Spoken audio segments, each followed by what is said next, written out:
Assalamualaikum warahmatullahi wabarakatuh.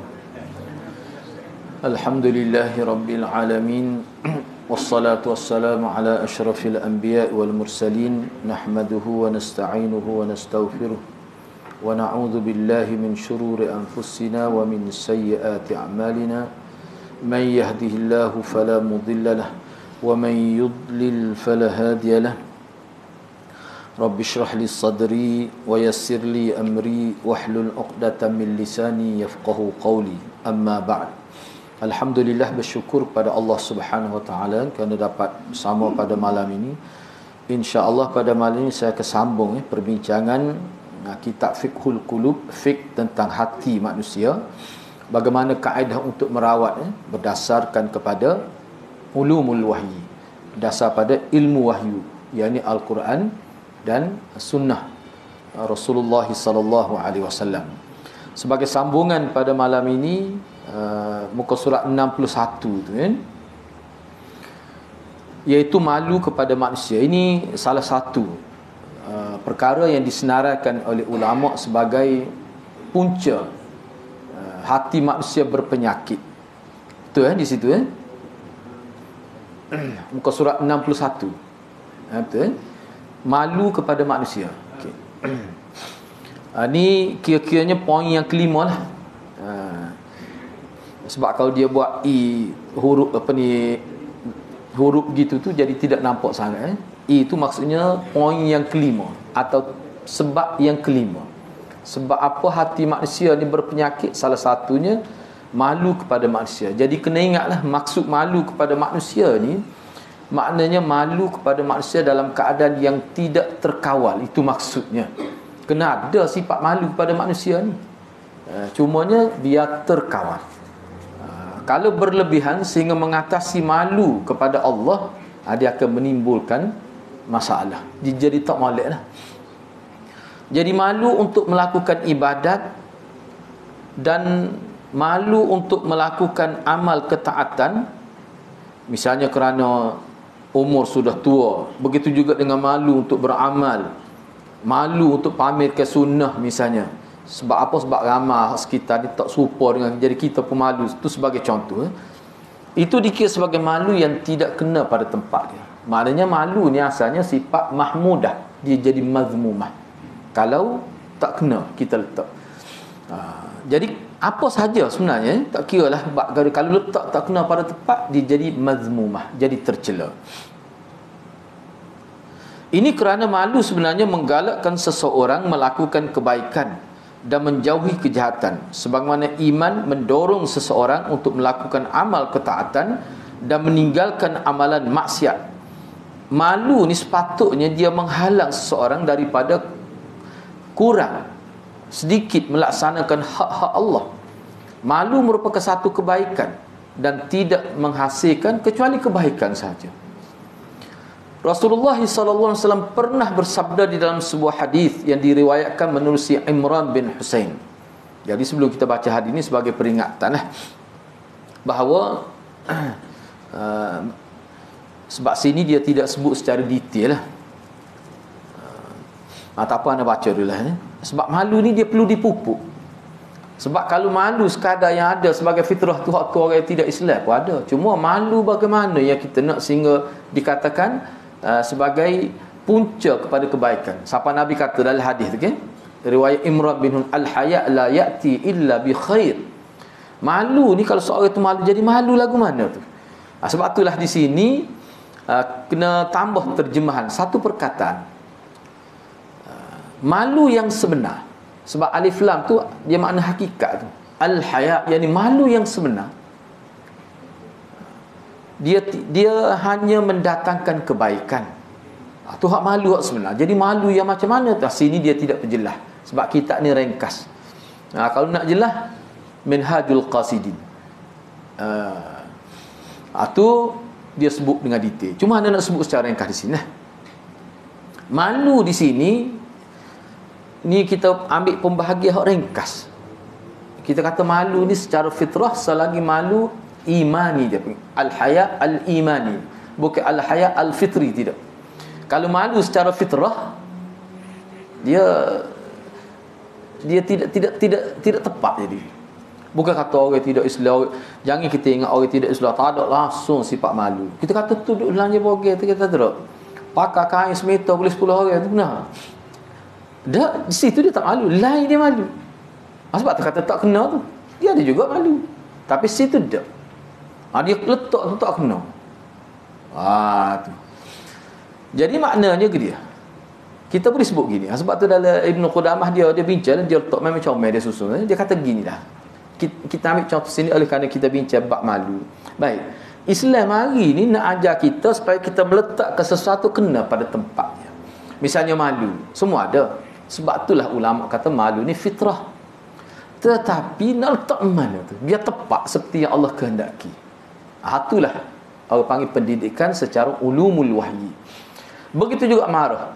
Bayangkan seseorang langsung tidak ada sifat marah, teruk dia. Sama ada dia perempuan ke, dia lelaki ke, kalau tak ada sifat marah, hilang sifat besar, sifat insan tu tidak ada.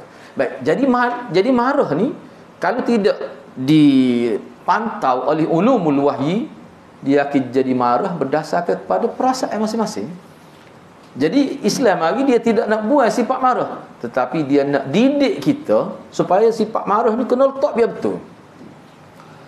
Supaya Sayyidina Umar, kita kata Sayyidina Umar, nah, bila dia masuk Islam, supaya Sayyidina Bakar juga, Sayyidina Bakar pun ada sifat marah. Siapa suruh cerah anak dia, nah, bila tak kena cara, tapi dia letak tu kena. Supaya Sayyidina Umar misalnya, bila baca ikhlas senyaklah, mana marah dia tu dalam bab-bab lain. Tapi kalau dalam bab agama, dia akur, dia sanggup tahan perasaan dia kalau dia silap bila baca Al-Quran. Jadi itu maksudnya. Kita ada bincang ni. Jadi di sini kalau kita nak ambil malu dalam konteks perbincangan panggil malu imani, al-hayaul imani. Mana malu yang diasaskan di atas keimanan, bukan di atas dasar fitrah semata-mata, tidak. Jadi itulah yang disebut oleh Nabi al-haya la ya'ti illa bi khair.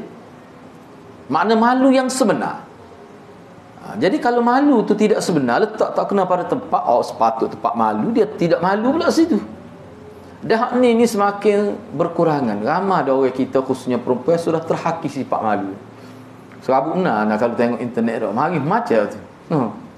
Nak buat lagu mana tak tahu. Serabut perut lah kali. Muka lain-lain. Muka tu ramai je ni. Jadi jual apa ni kata no. Jadi dulu tidak gitu, mula-mula berlaku internet jadi gitu. Jadi kacik apa pelik-pelik. Belum dah gitu, sepatutnya nak buat lagu mana tak tahu tu baru berakal. Lepas tu kita tutup lelaki dia ada ke, tu tak tahu, tak nak kata lah tu. Tapi kita tengok, kata tak sesuai ni. Setengah tu cakap tu memang cukup lucu. Kita orang lelaki pun tak tergambar. Ni maknanya sudah hilang, terhakis dia. Tapi bukan terhakis semua. Tapi bak tu berat. Ialah berakal lah tu.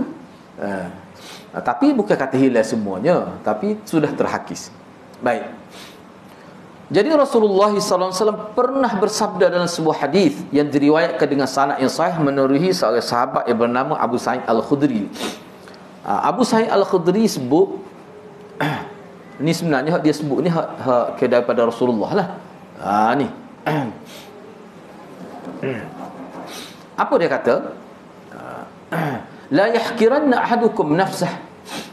Qalu wa kaifa yahkiru nafsah? Qala an yara amran lillahi fihi maqalun fala yaqulu bih. Fayalqa Allah tabaraka wa ta'ala wa qad adha'a dhalik. Fayaqul ma mana'ak? Fayaqul khasyatun nas. Fayaqul fa iyaya kunta ahaqqa an takhsha. Maksudnya, janganlah sekali-kali. Ana terjemah sekali-kali ke ada nun bertasydid tu. Nun tasydid tu nun takkid tu. Sebab tu terjemahan dia jangan sekali-kali. Sekali-kali tu kita ambil pada nun bertasydid itu. Tambahlah. Janganlah sekali-kali ada di kalangan kamu yang menghina diri sendiri. Jangan sekali-kali ada di kalangan kamu menghina diri sendiri. Jadi para sahabat pun tanya, bila Rasulullah sebut ni, sahabat tanyalah. Sahabat tanya, wa kaifa yahkirun nafs? Bagaimana seseorang itu dikategorikan sebagai menghina diri sendiri itu? Bagaimana? Jadi kenyataan umum Nabi itu sahabat tak faham. Maka Nabi pun jawablah. Dia melihat sesuatu perkara yang sepatutnya dia tegur perkara itu. Mana perkara itu tak betul lah, sepatut dia tegur. Tetapi dia tidak berkata apa-apa. Dan selepas itu dia meninggal dunia dan dia bertemu Allah di hari akhirat, bertemu dengan Allah Tabaraka wa Ta'ala dalam keadaan dia telah mensia-siakan peluang untuk amal ma'ruf nahi munkar tadi. Dia tak tegur. Maka Allah Subhanahu wa Ta'ala berkata, apakah yang menghalang engkau dari menyatakan begini dan begini? Apa mu tak tegur orang buat salah masa tu? Mana dibacalah kesalahan dia tu, sebab dalam hadis sebut setiap kesalahan kita dibaca siap dengan tarikh. Bahkan ada dalam riwayat tu sebut ada tayangan video dah. Tu maknanya bukti lengkap sehingga manusia tak leh dah.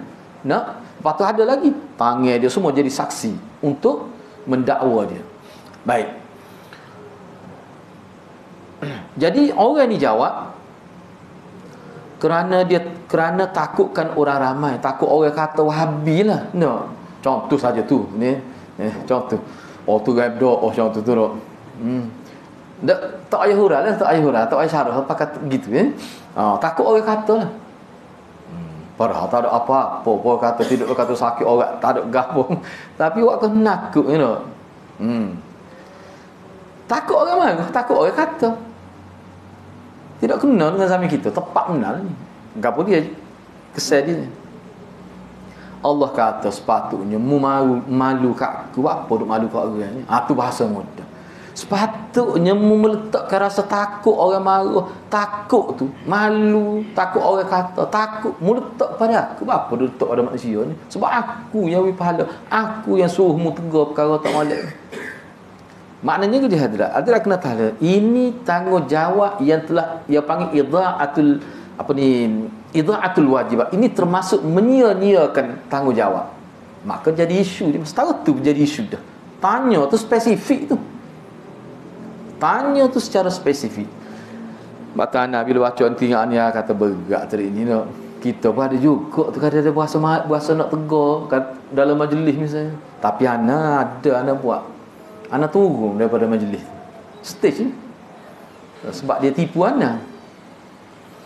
Dia kata tak ada program ni, tak ada program ni untuk ustaz ni hanya untuk kuliah. Jadi tak ada program. Dia buat apa ni macam dia buat selawat dengan bangun diri. Jadi bila dia buat ngejanji tak ada.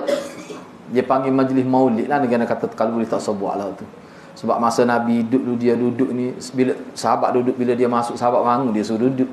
Dia ada riwayat. Bahkan Nabi kata la tatruni kama tatratin nasara anbiya'ahum ya.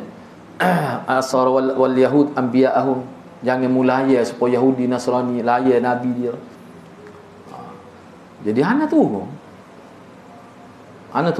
Dan masa tu adalah ketibaan seorang menteri. Ada lagi dia jadi menteri lagi lah ni. Menteri ni dia pelik kerana lantik naik pula lantik 2 kali berlaku. Tapi lah ni dia tidak jadi menteri lah sekarang, tapi ada jawatan besar. Tak apalah hana sebut kan. Jadi hana pun turun lah.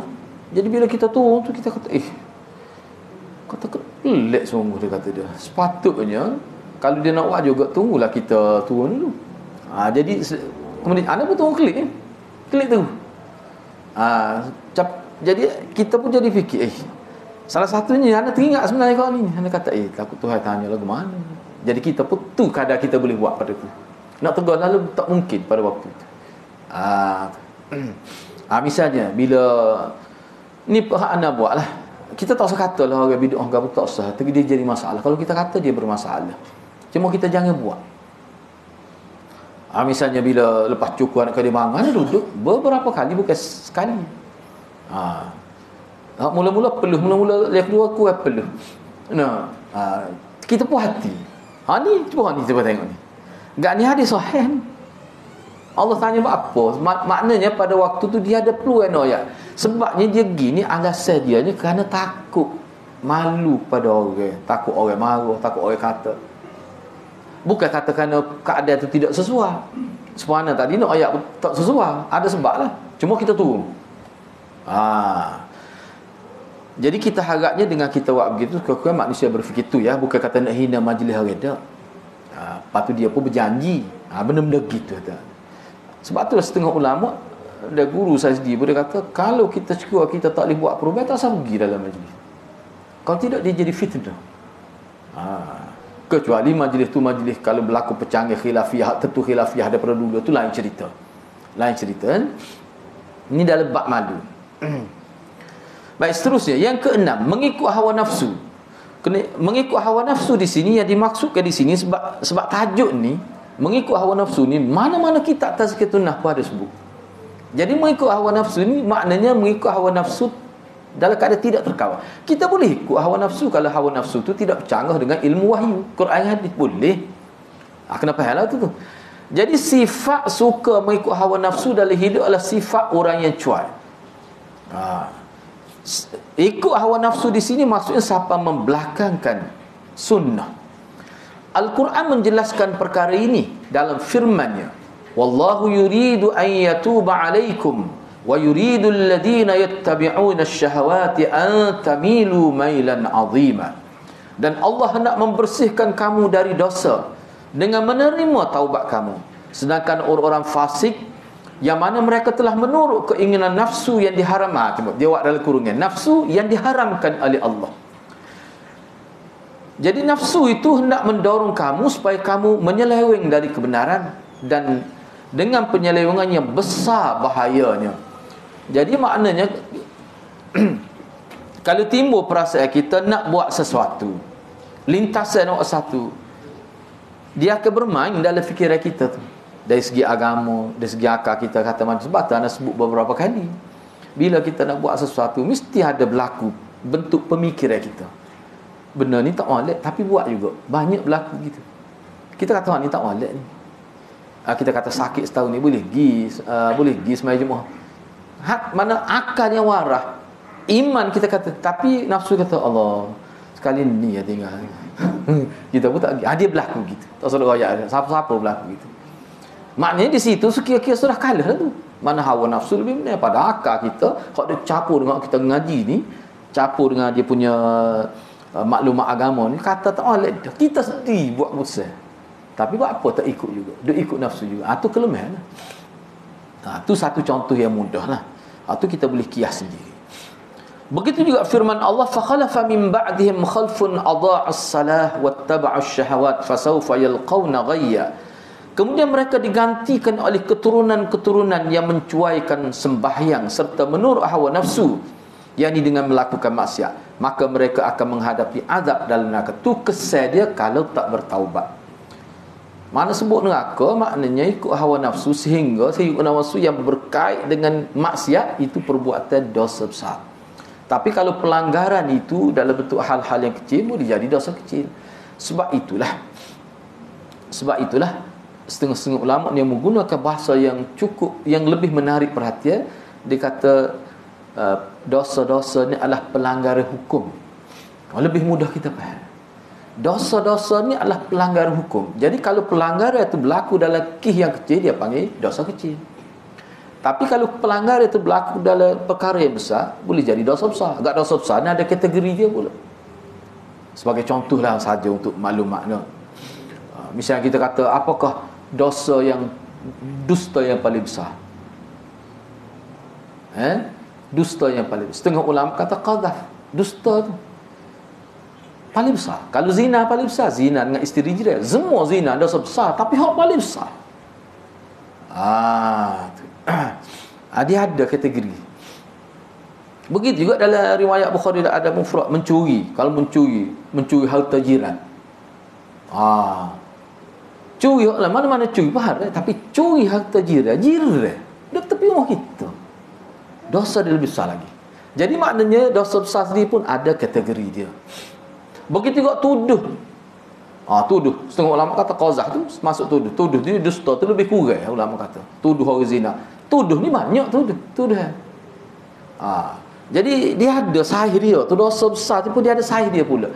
Jadi kalau pelanggaran hukum berlaku dalam misalnya qazaf, kalau dalam mazhab Syafi'i, setengah ulama, tapi dalam mazhab Syafi'i dia kata tengok Setengah kata 2 tahun, setengah kata 2 tahun, setengah kata 3 tahun. Tengok dia berubah keadaan selepas dia bertaubat.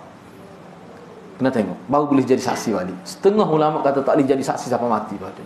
Maknanya nikah anak tu lah mana? Itu timbul isu dalam kitab fiqh lah. Dalam mazhab Syafi'i, dia kata tengok, tak silapnya 2 tahun setengah ke 3 tahun. Tengok, maknanya sistem paruh tu terpakai di situ. Maknanya kerajaan kena cek, ada perubahan ke? Kau selepas tu tuduh lagi dalam tempoh tu. Ataupun dia duk sebut lagi tak ada. Sebenarnya kawan tak gogek dengan tuduhan tu. Cuma kawan sebut gitu nak selepas ya. Maknanya tak berubah. Dia kena tengok. Tu kan. Nak ayatnya setengah-setengah kesalahan tu begitu. Jadi kita kena ingat. Jadi kena ingatlah, dosa-dosa ni merupakan pelanggaran hukum. Jadi mengikut nafsu dalam bentuk mencuaikan amalan ajaran agama boleh mewujudkan perpecahan kepada agama. Kok mana tu kata mengikut nafsu dalam bentuk mencuaikan amalan ajaran agama boleh mewujudkan perpecahan. Baik, cuba kita baca. Misalnya, dia ambil contoh di sini orang yang beriman kepada Allah, Rasulullah sallallahu alaihi wasallam, Islam dan juga Al-Quran, tetapi menggunakan sebahagian saja hukumnya dan mengabaikan sebahagian yang lain, melaksanakan sebahagian daripada Islam dan meninggalkan sebahagian yang lain, memilih beberapa ayat Al-Quran, hukum, prinsip dan teori daripada Al-Quran, tetapi menolak yang lain-lainnya, memilih cabang agama yang sesuai dengan selera nafsu, tetapi tidak mengambil berat terhadap amalan cabang yang lain. Ini dia akan timbulkan orang panggil apa? Tegal lah. Contoh lah, kalau kita ambil mudah, nak suruh lebih faham lagi, kita kata bila berlaku kesilapan, bila berlaku kesilapan dalam beramal agama, Anas tu lalu sebab ada atas mesej kan supaya itu lah hak ni lah hak jenis busi doh sehari dua dulu kalau ibu tu kita anak pun terkejut juga baca tadi tengok tu benda tu aku panggil takalum melampal tu. Tak boleh hanya sebut, cuma hak paling beratnya istilah yang digunakan. Makna ajaran hak tok guru dia ajar, tok guru sufi lah dia kata, disebut tok guru sufi. Maknanya daripada bilik air ada selipar, lepas tu daripada bilik air nak pergi ke sejadah ada selipar, lepas tu kaki mesti pijak sejadah kena buka awal-awal lagi sebab takut nak belak sejadah, takut kena aku belakang ni, takut kena aku sebelah ni, jadi sebelah maya buka awal-awal lagi. Tak apalah dia kata gitu. Jadi ramai orang setujulah dalam komen tu, anda dah tengok lah. Dia kata inilah ajaran hak sebenar, ajaran hak sebenar, ajaran yang daripada guru-guru sufi yang kira-kiranya dia kata bagi ulama sufi najis ini dia ada dua. Ni parut dia punya. Satu najis hukmi, satu lagi istilah najis hukmi boleh talakkan. Selagi najis hak secara aini ni. Jadi kalau kita tengok gini tak ada dah najis tu. Kaedah yang ni kaedah hak Nabi ajar lah sebenarnya. Yang sebutnya beza hak Nabi dengan hak sufi ajar. Beza hak Nabi dengan hak sufi ajar. Jadi kalau mengikut Nabi yang dipahami oleh ulama, bila tak ada najis dia tak ada. Tak ada bau berbusuk, sebab busuk-busuk ni tanda tu kotor. Tak ada belaka tu. Hak tu dia kata secara syariat, hak tu untuk pokok syariat. Tapi untuk orang sufi lebih tinggi, walaupun tak ada pun masih ada lagi secara hukmi. Parut dah ni. Ana pun dia gini sebenarnya. Ni kalau ana dia panggil ngabai peringkat tinggi. Apa yang kita kata gitu? Cuba kita fikir. Mudah ya? Dah barang tak nampak. Tak ada. Mana jadi nampak tu? Cuba ayat. Dan dia boleh kena secara hukum. Sedangkan secara hukmi ni dia kena ada. Baru ada hukum. Kaedah agama kita. Sesuatu yang tak ada hukum. Tiba-tiba sesuatu yang tak ada tetapi dia tak secara hukmi. Itu sudah berlaku. Orang panggil penyelewengan dalam istilah. Jadi bila tak nampak, macam mana boleh hukum? Inilah dia kata ketinggian puak sufi. Puak sufi dia tinggi. Dia nampak benda orang tak nampak. Anda nak tanya ni, kalau ada jenis bahasa orang nampak benda orang tak nampak, nak natu ke tak? Ada kapal anda sore Tino anda pergi jumpa dia, air dia sugi kan pergi, dia kecek kau tu, anda tak nampak, semua orang tak nampak, dia sore nampak, dia kecek bobe. Anda tanya nama ke dia, anda tunjuklah dia pukli, Kahwin tu tak jawab, tak bunyi suara pun. Kahwin ni jawab, apa perempuan ni? Dia kata nama sekali dia sama gini, ala bunyi lah kan. Anak kata awak berdosa sebab awak telah menganiaya budak perempuan sampai terpaksa berhenti sekolah budak ni. Umur nak dia jenak no. Tak boleh mengaji siapa kau habis. Lepas tu jadi sakit jiwa lepas tu. Tak apalah. Baik. Tu contoh dia seorang nampak, orang lain tak nampak. Oh dia kata aku tengok dia tu perempuan syirik awak tak reti hak tu apa masa atu dia tu no. Daklah nak hadrah. Hak Nabi ajar kepada kita bila sebuah hukum fiqh ni benar zahir. Tak ada, kira tak ada.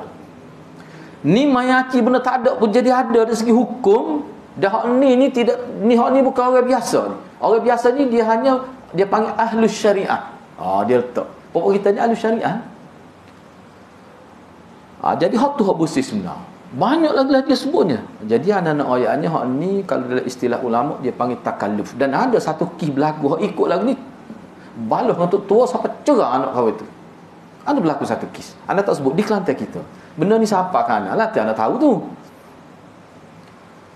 Dia klik motor tua dia. Nak ayatnya bagai-bagai takalluf ni han ni jadi balas ni sebab Nabi ajar lagu mana?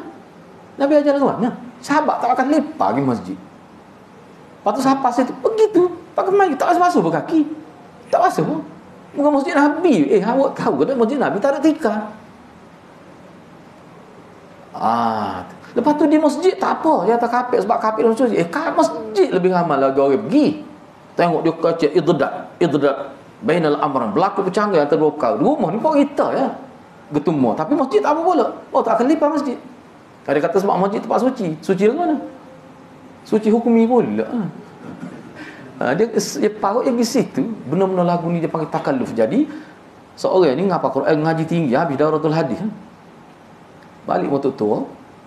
Dia masuk bilik air tu tua dia letak lepas. Tak boleh lipat Jepun, tak boleh.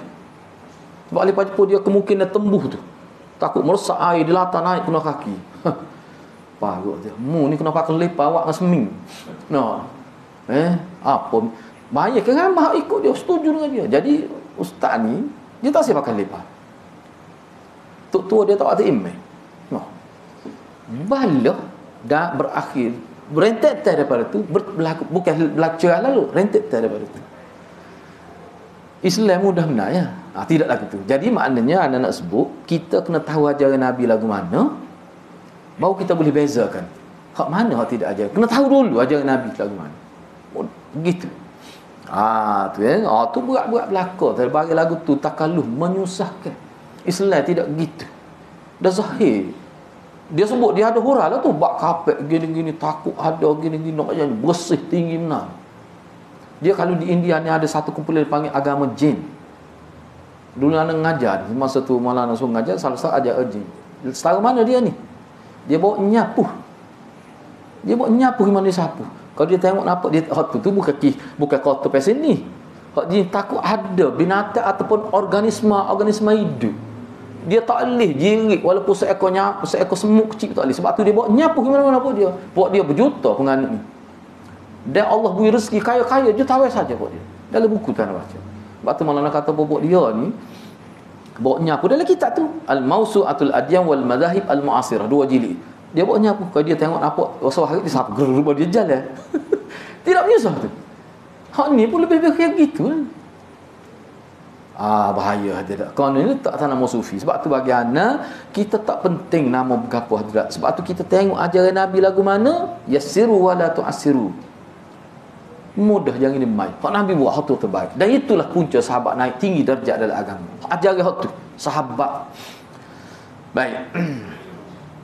Begitulah. Jadi kena beringatlah tu ya, kena beringat. Kalau tidak bagi ana lah. Betul-betul tu orang panggil ikut hawa nafsu. Bukan ikut agama. Betul-betul ikut hawa nafsu. Cuma hawa nafsu tu dia terima melalui guru ke guru juga. Guru dia ajar begitu. Ana tak saya kata salah. Cuma ana kata bukan itu ajaran Nabi. Jangan ikut. Bukan itu ajaran Nabi. Lepas tu hukum salah kita tanya mufti. Kita tanya orang yang lebih ahli, lebih arif. Gitu. Bahaya tu sebab sebar dalam internet. Na'udzubillah min zalik. Okey baik. Jadi sebelum kita masuk amalah ni, Takut dia jadi malah royak penyana royak lalu. No. Kau berkenaan dengan azan ke tak? Ada juga berkenaan dengan azan ke tak? Dia gini sebenarnya mudah dia. Ana tidak kita tahu dah lah kita ni ada ulama sebut ketika berlaku kebakaran masuk kubur turun kubur ada kubur tu azan ada sebutlah kita. Isu dia sekarangnya apa tidak jadi amalan sahabat. Apa? Cuba marisa sahabat amal. Mudahnya. Betul ada. Anak tak sekira dah, tak sekira dah. Hak azal ketika bayi lahir tu ulama faham kebut. Hak tu hak orang kita amal tu. Hadis tu, nah. Boleh kata ke semua ulama hadis kata Asim bin Abdullah itu. Ni hak ana ingatlah kalau ana salah tolong perbetulkanlah.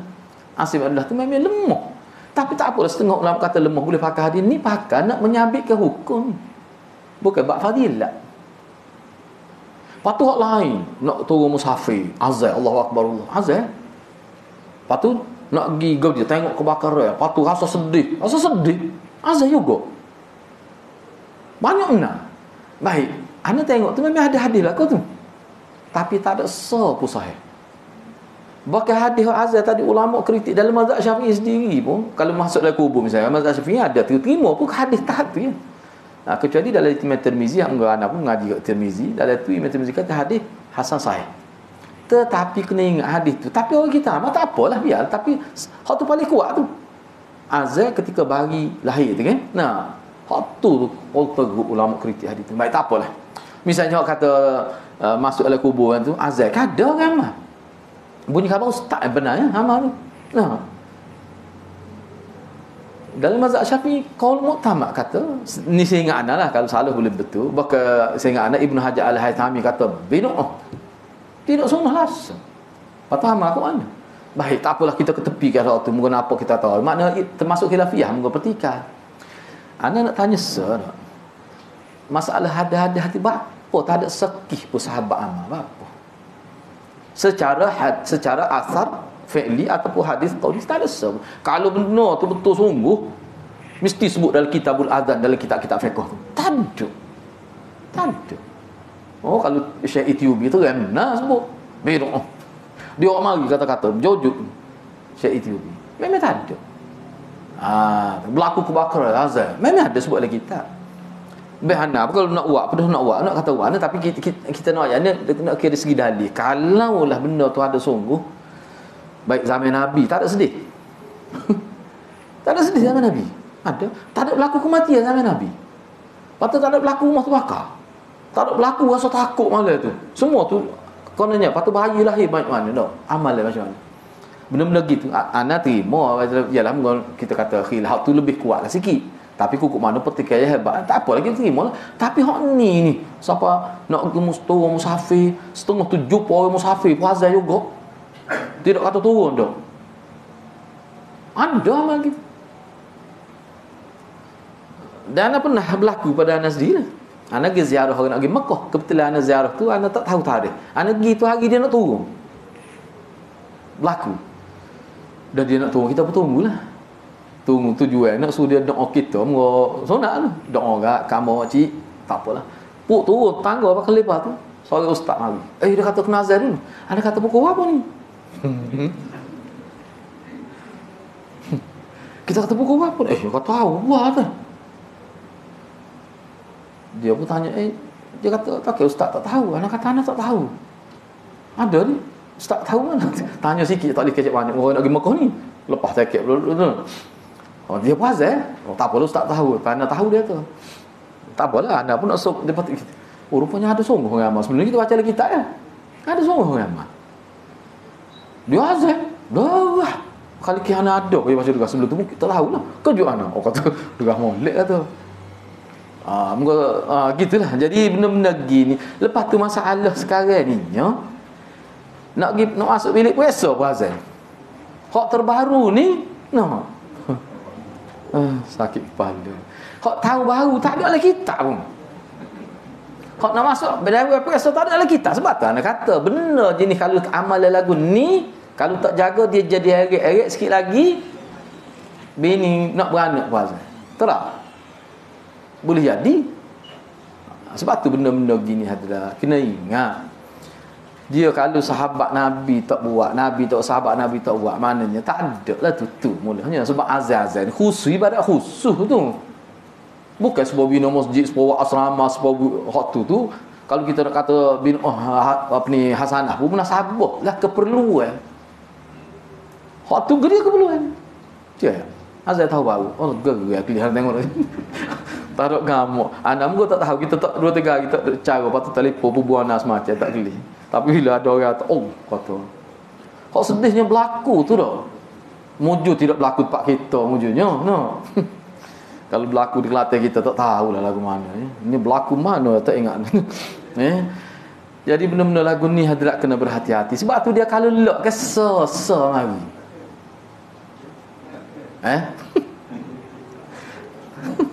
Anak pun tak tahu berlaku mana tu. No. Aduh, berat sengoti. Tapi anda tengok dalam gambar tu orang tu nampak bukan sepuluh orang kita lah, sepuluh makhluk asing. Jadi benda-benda gitu dah pandai berah dah. Lepas so dia jadi terbalik jadi gitulah. Ni agama ni, tak boleh nak ikut arah nafsu, ikut bahasa nak buat-buat. Bukan lagu tu agama. Bukan lagu tu. Dah sebelum ni habis pensel, pen semua. Kan mai ajak. Mai ajak pen pensel semua habis kau mulut tu tak selesai.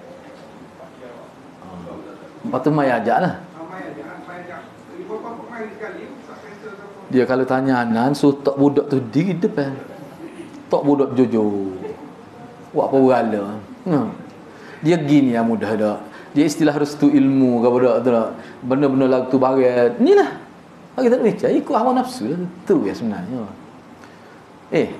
Banyak mana hadis nak suruh doa yang Nabi ajar, nak suruh kita ingat kita ngaji. Banyak mana tak ada lagi tu. Allahumma allimna mimma jahilna wa dhakkirna mimma nasina wa alhiqna bis salihin. Apa tak baca tu? Lepas tu Rabbi syrahli, boleh. Banyak. Tapi buat apa lah gitu? Betul-betul lah, betul sebab tanah lah. Anak sebenarnya talbis iblis asalnya anak nak baca ya. Sebelum ni kita duk tengok jaga-jaga daripada tajuk, tengok tajuk kita nak baca habis. Anak buat kuliah. Bila buat kuliah, kebaikan buat kuliah ni bukan sekadar kita kalau kita baca sepitas lalu lah. Sebab kalau kita baca kita okey hak ni kita jumpa dah. Kita tanda. Atau kita tak tahu kalau tak jumpa kita tanda gitu ya baca. Tanda-tanda gitu. Tapi bila kita nak mengajar kebaikan dia tengok je kita rujuk sebab dia kitab syarah kepada talbis iblis 1600 muka surat. Ada dengannya tu. 1600 muka surat. Logak baca. Dia sebut dalam tu terang. Salah satu bentuk ikut hawa nafsunya nak buat lebih, biar nak lebih. Tujuannya nampak grand, nampak lebih, nampak hebat. Dengan alasan apa salahnya? Apa salahnya? Engkau tak pensel. Bukan letak badut sumbu tu. Letak pensel, lepas tu tulis pula pensel macam-macam dengan banyak. Dah lah kalau kita royak kan marah. Tapi saatnya royak dah tu kata royak tak alih tu. Ayat ni tak royak tu tanya apa tak royak. Nah, kita royak lah tu. Gitulah kiranya. Lepas tu terserah masing-masing. Dia azaz-azaz ni dia syariat. Syariat khusus. Ibadat khusus. Bukan ibadat hasil daripada berkait dengan kebaikan jadi ibadat. Sebab dia panggil ibadat umum tu. Ni dak ni. Tiba-tiba buat tu kalau gitu. Benda-benda gitu. Sebab tu mudahnya anda pun tengok. Dalam kitab memang ulama semua sebut kalau benda ni ada, Nabi buat ada, sahabat buat ada. Sahabat buat ada. Contoh kita kata kepada dia kata azan 2 kali. Contoh ni. Tu dalam mana-mana kitab pun sebut. Apa Sayyidina Uthman Sayyidina Uthman kan. Hak tu tengoklah hadis sahabat buat alaikum bisunnati wa sunnatil khulafa'ir rasyidin mahdi. Enggak Sayyidina Uthman ni tidak rasyid ke? Khalifah rasyid tu. Tak boleh nak kata bid'ah. Lepas tu dia buat tak ada sebab dia agak buat tu sebelum masuk waktu, bukan sebab masuk waktu. Hak kita ni buat lagu mana? Hari Jumaat. Tak ada apa. Buat masa mana? Dalam Sunan Tirmizi ke sebut zaman Nabi ya. Tapi sebelum azan dia bincang dalam kitab tu, Tuhfah tu. Syarah Tirmizi tu. Bila Nabi pergi naik atas mimbar, Nabi duduk baru azan. Bila azan lepas azan tu Nabi baca khutbah. sekali. Pada waktu tu tak timbul keperluan tu 2 kali. Jadi benda tu tak boleh. Gak kita ni geria keperluan azal. Gak tahun tu tahun geria. Bukan hijri pun. Gak kalau hijri pun tak ada sunnah. Moga penentu satu Muharram tahun baru tu sampai siapa? Bukan sampai Nabi, sampai Sayyidina Umar. Sampai Sayyidina Umar. Lepas tu pelik lagi ni ada doa pula. Nabi tak ada ni jangan baca len. Aku awal-awal. Baca bila nu. Tak ada pula Nabi ayat gitu. Sipar doa ni. Sebab doa ni kena awal tahun. Kat awal tahun tak ada lagi zaman Nabi. Jadi benda begitu pun pada dah kita nak tengok benda tu orang buat. Jadi dia kalau nak kira buat dia akan ada seumur setiap musim. Tahun depan musim lain pula. Jadi anaknya sebut tu bukan apa. Anak bimel takut jadi melarat. Dia pergi jauh lagi tu kalau kita sekat tu. Na'udzubillahi min dzalik lah. Na'udzubillahi min dzalik. Sebab tu ulama kata seperti ulama sebut sebenarnya dalam kitab bahawa bid'ah ni barang hidup, dia hidup. Dia tidak terhenti setakat tu. Bid'ah zaman dulu lain. Bid'ah zaman ni, bid'ah akan datang lain pula, dia hidup. Sebab barang buat berdasar pada perasaan, bukan berdasar pada wahyu. Jadi kalau berdasar pada wahyu, dia standard. Sebab tu ulama kita tanya, kalau benda dia ada sahabat buat ada, itu mana standard. Kalau tak ada, ni ibadat khusus lah. Memang mikrofon tak ada zaman Nabi sebab dia bukan ibadat. Maknanya penggunaan mikrofon tidak dikira bid'ah. Berat juga kalau kita mikrofon. Ni baru-baru. Dan dia bukan ibadat ni. Tak timbul tu. Tapi azal tu ibarat talih. Azal tu terkalu. Kalau luk ada jadi macam-macam. Sebab tu bahaya. Baik. Yang ketujuh.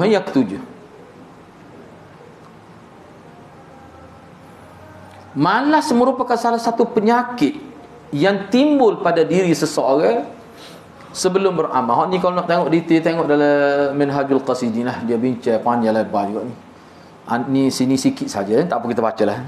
Malas ni merupakan salah satu penyakit yang timbul pada diri seseorang sebelum beramal. Kalau dari setengah kitab dia min kubailil amal. Min kubailil amal ni mana dekat mana nak beramal dia mari malas. Sebab tu Imam Ghazali kata. Imam Ghazali sebut ni memang menarik. Dia kata malas ni sekejap saja. Sebab dia bukan mari contoh kita nak pergi. Dia tak mari sejak sebelum nak buat. Dia mari kubailil amal. Bukan qablu, sirah tasrid kubail. Maknanya dekat. Misalnya kita masuk masjid bahasa malas, dia bahasa. Imam Ghazali kata, mulai awal sebentar je. Malah kita mau ni kita pergi tubik tak ada siapa masjid tubik orang sekilas tadi. Nak ayatnya dia tu kecil benar sebenarnya. Tapi oleh kerana kita lemah telajak. Tu sebab tu dia kata sebelum beramal. Jadi Anas dasar pada dalam kitab maknanya sebelum ataupun kita juga gini malas merupakan salah satu penyakit yang timbul pada diri seseorang ketika hampir dia nak melakukan kebaikan. Ketika hampir itu lebih tepat lagi.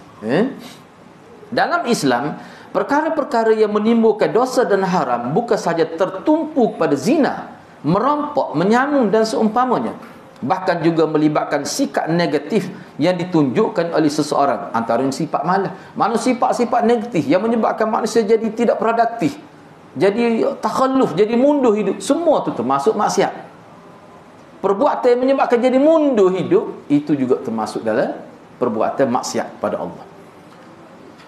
Antara sifat malas bukanlah sifat orang Islam. Malas antara punca yang menyebabkan kerja terbengkalai dan banyak perkara menjadi sia-sia. Kerja yang sepatutnya boleh disiapkan dalam masa sejam mungkin akan memakan masa selama beberapa hari. Ana pun ada cerita masa mengaji Maulana dulu. Maulana sebut beberapa cerita juga. Cuma kalau anda nak sebut, anda kena sebut lepas maya tadi, start lalu. Habis dengan cerita. Dia 2-3 cerita Maulana sebut lah. Cerita bab malas ni. Tapi kalau kita sebut tu habis sekuliah. Jadi tajuknya bicara depan pula. Bicara contoh dulu siap-siap. Jadi tak perlu. Hanya malas ni sebab tu ulama kata orang pekak, orang buta jauh lebih baik daripada orang malas. Tu start cerita mukadimah dia tu, lepas tu dia mari cerita panjang lah, cerita tepi patah. Anak tak cerita lah tu. Ingat lagi cerita tu. Tunggu kita cerita, dia kata duk pondok banyak cerita dah tu. Dia sebut. Tunggu kita sebut. Tak apalah, tu kita cerita mula tu. Seorang yang pemalas kadang-kadang bukan seorang yang jahil. Dia malas ni dia kira penyakit. Penyakit ni Tok Muhammad kata boleh ambil juga Tok Muhammad ni. Dia kata penyakit datang tak menentu, tak kena mertua, kena menantu. Dia ada tu. Jadi tak kira siapa. Bukan mesti orang jahil yang kena penyakit malas je. Ada yang tahu banyak perkara dan belajar bermacam-macam buku tetapi malas beramal kerana mengutamakan keuntungan jangka pendek berbanding dengan keuntungan jangka panjang. Orang yang sebegini adalah orang yang berjaya meraih apa yang dikejarnya dalam dunia. Namun dalam masa yang sama telah membina masa depan yang gelap di hari akhirat. Ni. Mana sifat agamawan yang ni dia boleh dunia saja. Kalau dia kena penyakit malas. Ada masjid sebut kerana tak tahulah lagu mana. Dia kata ada ustaz ngajar kita tinggal di masjid. Satu hari masjid buat apa? Buat operasi, nyipel, dia main ngajar tak jumpa kita dia. Gagal hilang kita. Dia tak di masjid. Orang masjid pilih pada orang masjid kata kita nak sudi buat klik, tak tergamuk. Lepas tu demo ni buat andai atas rasa sangka baik, mana kita dia dua, dia baca rumah dia ngajar. Kalau anak tak boleh gitu sebab kita nak tulis. Biarlah anak sebut dia. Kalau dua nak tulis mana? Contoh kita tulis dah. Ni maklumat dalam kitab lain. Kalau kita tu maklumat perlu. Lepas tu nak tulis ke mana? Nak tulis ke mana? Pernah tengok kitab Maulana? Syarah Muslim. Habis sebutin kitab. Anak kata paruk Tok Syahid tu ni tu. Genimonya catat. Lepas tu kalau kitab lain, kadang-kadang dia pernah anak tanya dia. Jadi royak dia. Tapi benda ni benda ma'ruf, benda molek. Pernah anda tanya satu masalah, dia kata, anda tanya tu benda spesifik, berkenaan hadis macam mana tu? Dia kata, ya anda tak hati, dia nak tahu. Dia waktu ambil kitab langsung dia ngaji dulu, cak ni, tok gua anda sebut. Dia ingat. Sebab tu dia kata kitab dia ni, kalau orang ambil tak atas, dia sedih benar. Catat tag guru tu. Kat India ni penuh dengan hasyiah ngaji. Nota kaki, hasyiah nota kaki. Jadi kalau masa kita ngaji sebab tu anak kalau kita ngaji Maulana anak tak suka anak tak luar tak lebih bilik. Untuk guru tu ayat tulis. Jadi kalau dua kita di masjid ilah itu. Gagak-gegok satu guru lah kita. Ilah nanda ni bergagan nak lipuh anak murid. Wan ni tak ingat ni muka sorak ada ngaji. Nggo kita ada kita 3 4 kuliah dah. Ilah nanda. Wan ilah nanda itu. Tapi tak apalah mu kita tulis hari bulan. Nis dua kita. Ilah. Patut anak tanya tu saja senang kita buat elang ngatik dia kata kita ingat dia ada 2 kitab wali. Anak kata anak sebut dia kata kalau anak tak boleh 2 kitab. Makna catat. Kalau tengok ni pun berkebuk tengok kita kata. Jadi kalau 2 kitab hijab lagu ni. Hak ni mengikut ulamanya bab ni ada bahagian pada berapa. Dia ulama khilaf juga dalam bab ni bab tazkiyah banyak mana khilaf. Misalnya kitab 3,000 ni atas muka surat tu bicara fiqhul qulub 3,000 at-Tuwaijiri tulis tu dah. Mau parok tu. Jadi kita pun seronok juga bila kita baca tengok waktu panjang lebar untuk guru lah untuk kita. Jadi gitulah. Sebab tu kena berhati-hatilah Jadi kalau sebab tu ni pesannya tu guru. Kita sendiri pun boleh hadirkan kita ni ada juga yang mengajar cara kita lah. Tok guru besar dia kata kalau mengajar agama ni dia kata dia kena beri perhatian lebih. Sebab tu dia tulis nota. Kadang-kadang tak ingat fakta tu dia tangguh kuliah. Tu guru kita. Walaupun kita mungkin tak siapa tak tu, tapi kukuk mana pun begitulah sebenarnya. Sebab tu kalau kita tengok orang-orang hak memang jaga sungguh setiap maklumat ni kan, memang dia berhati-hati.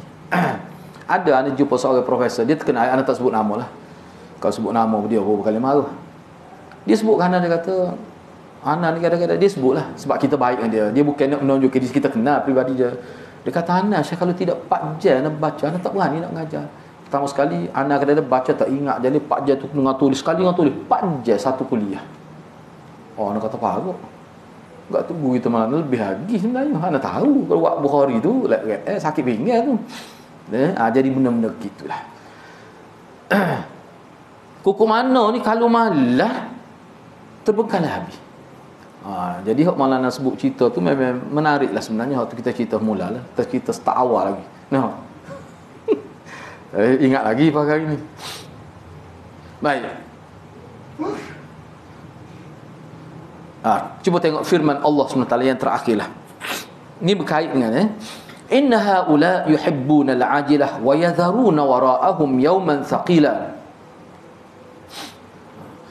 Jadi cuba tengok sesungguhnya orang yang menentangmu wahai Muhammad sentiasa mencintai kesenangan dan kemewahan dunia. Kena ingat Allah bila sebut kesenangan dan kemewahan dunia, maknanya dia nak sesuatu dengan cepat, tak sanggup tunggu hari akhirat, nak selalu masa hidup ni, tu maksud dia. Yang cepat habisnya, serta mereka membelakangkan yang tidak menghirakan bekalan untuk hari akhirat yang amat berat penderitaannya kepada orang-orang yang tidak bertakwa. Mana orang-orang yang tidak patuh pada ajaran Tuhan, bila dia bangkit di hari akhirat, dialah orang yang paling berat menanggung derita, beban, emosi dan sebagainya. Banyak kan dalam Quran sebut sampai muka putih jadi hitam, gelap, takut. Tiba-tiba orang Islam pula, walaupun hitam, gelap muka di dunia, nampak bercahaya. Nampak bercahaya seperti kunang-kunang dalam hadis sebut. Sebab apa tu? Kalau dia percaya dulu, dia lebih percaya lagi bila dia bangkit di hari akhirat. Jadi gambaran puas hati, gambaran Allah mujurnya kita beramal dunia tergambar pada wajah itu. Sehingga dapat apa dia? Nadaratul wajh fil akhirah. Nadarah ni satu kelebihan. Apa dia nadarah? Dia muka bercahaya. Mungkin dia tak comel, mungkin dia hitam lega, tapi bercahaya tu macam kunang-kunang. Itu dia panggil nadaratul wajh. Satu kedudukan nadarah ni. Begitulah kan. Sebenarnya ilmu, jadi ayat ni sebenarnya nak menjelaskan kepada kita orang yang malas ni, dia ada penyakit tu sebenarnya dalam hati dia, nak cepat. Malas nak tunggu, nak cepat. Tu sebenarnya antara punca dia. Tak ada kesabaran tu. Sebenarnya ilmu adalah satu anugerah yang tidak ternilai dalam kehidupan seseorang. Namun begitu, ilmu tidak akan bermanfaat kepada seseorang jika tidak diamalkan. Kerana tujuan menuntut ilmu ialah untuk diamalkan. Kalau tidak diamalkan, tidak ada makna menuntut ilmu. Bahkan sama sahaja dengan orang yang tidak menuntut ilmu. Bahkan orang yang ada ilmu tak makna, lebih hina lagi. Lebih hina lagi. Begitulah. Jadi untuk sesi akan datang kita akan bincang pula poin yang ke-8, berhujah dengan qadar dengan cara yang salah. Jadi atas kelemahan diri dia kata ni takdir Tuhan, awak macam mana? Tu tak betul, kita akan bincang tu. Maknanya dia menggunakan takdir Tuhan untuk supaya tidak nampak keaiban dia. Padahal dia ada masalah. Dia cuar, dia tak pandai. Dia kata ni takdir Tuhan, awak macam mana? Kalau demo pun dia lagu tu juga dia kata. Tu cara dia nak tutup keaiban diri, tak sempat mengakui kelemahan diri, dia letak atas takdir. Ini satu kesalahan dalam agama. Sebab takdir ni sebenarnya, kalau kita baca dalam buku khusus tentang takdir ni kalau faham molek, kita jadi maju, jadi taqaddum, bukan takhalluf. Itu sebenarnya. Itu kita bincang minggu hadapan insya-Allah untuk sesi selepas ni. Mudah-mudahan Allah berkati kita semua. Aku qauli hadza wa astaghfirullahal azim li wa lakum. Assalamualaikum warahmatullahi wabarakatuh.